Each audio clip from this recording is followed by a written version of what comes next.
પાનોલી જીઆઈડીસીમાં આવેલા પ્રશાંત એગ્રીક સર્વિસ કંપનીમાં જાણીતી યુપીએલ કંપનીના ફોર્મ્યુલા અને કન્ટેન્ટનો ઉપયોગ કરી નકલી જંતુનાશક દવાઓ બનાવવાના કૌભાંડનો કંપનીની ઓથોરાઇઝ્ડ ટીમ અને પોલીસે પર્દાફાશ કર્યો છે.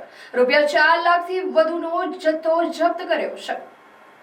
ખેતીની સિઝન શરૂ થાય તે પહેલા રાસાયણિક ખાતરો તથા જંતુનાશક દવાઓની માંગમાં વધારો થયો છે.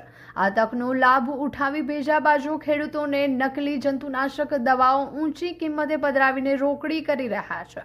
પાનોલી જીઆઈડીસીમાંથી પોલીસે નકલી જંતુનાશક દવાઓ બનાવતા કારખાનાનો પર્દાફાશ કર્યો છે.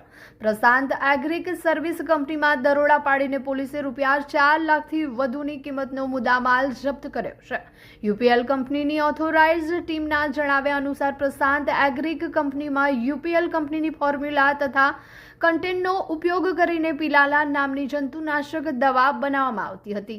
આ કંપનીમાં બનેલી નકલી દવાને બોટલોમાં પેક કરીને તેના પર યુપીએલ કંપનીનો લોગો મારીને વેચાણ કરવામાં આવતું હતું, જેથી ખરીદનારને આ દવા બ્રાન્ડેડ કંપનીની હોવાનું લાગે, જેથી તેની ઊંચી કિંમત મળી રહે. પોલીસે ઘટના સ્થળેથી કંપનીના પ્રોડક્શન મેનેજર ધર્મેશ અરવિંદ હિરપરા ઉપરાંત પ્રોડક્શન મેનેજર તથા કંપનીના મૂળ માલિકો વિરુદ્ધ કોપીરાઇટ એક્ટ તેમજ છેતરપિંડીની કલમો હેઠળ ગુનો દાખલ કરી આગળની તપાસ હાથ ધરી છે.